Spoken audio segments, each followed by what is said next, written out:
May libreng sakay po ngayon ng LRT at MRT. Inanunsyo mismo ni Pangulong Ferdinand R. Marcos Jr. ang libreng sakay sa mga tren sa kanyang Facebook page. Pamaskong handog ito ng Pangulo sa mga sasakay ng tren.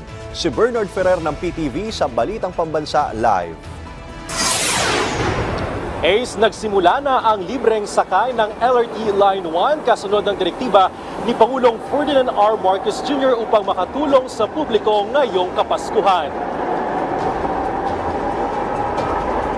Alas 4:30 ng umaga na magsimula ang libreng sakay ng Light Rail Transit o LRT Line 1 mula Dr. Santos Station sa Parañaque City hanggang Fernando Poe Jr. Station sa Quezon City.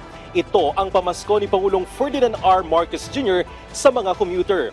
Ayon sa Pangulo, isa itong simpleng paraan upang maibsan ang gastos ng ating mga kababayan na abala sa paghahanda para sa Pasko.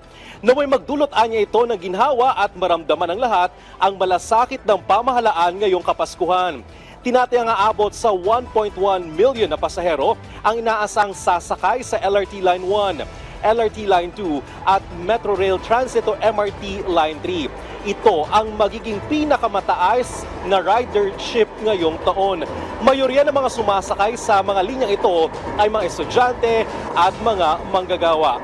Ace, nandito tayo ngayon sa Dr. Santos Station sa Parañaque City, ang dulong stasyon ng LRT Line 1 Cavite Extension Phase 1. Ito ang unang railway project na natapos sa ilalim ng administrasyon ni Pangulong Ferdinand R. Marcos Jr. Para sa mga kababayan natin na nagtatanong, alas 4:30 nagsimula ang operasyon ng Dr. Santos Station at mamaya naman ang last trip naman ng tren sa Fernando Poe Jr. Station ay 10:45 p.m. Balik sa iyo, Ace. Maraming salamat, Bernard Ferrer.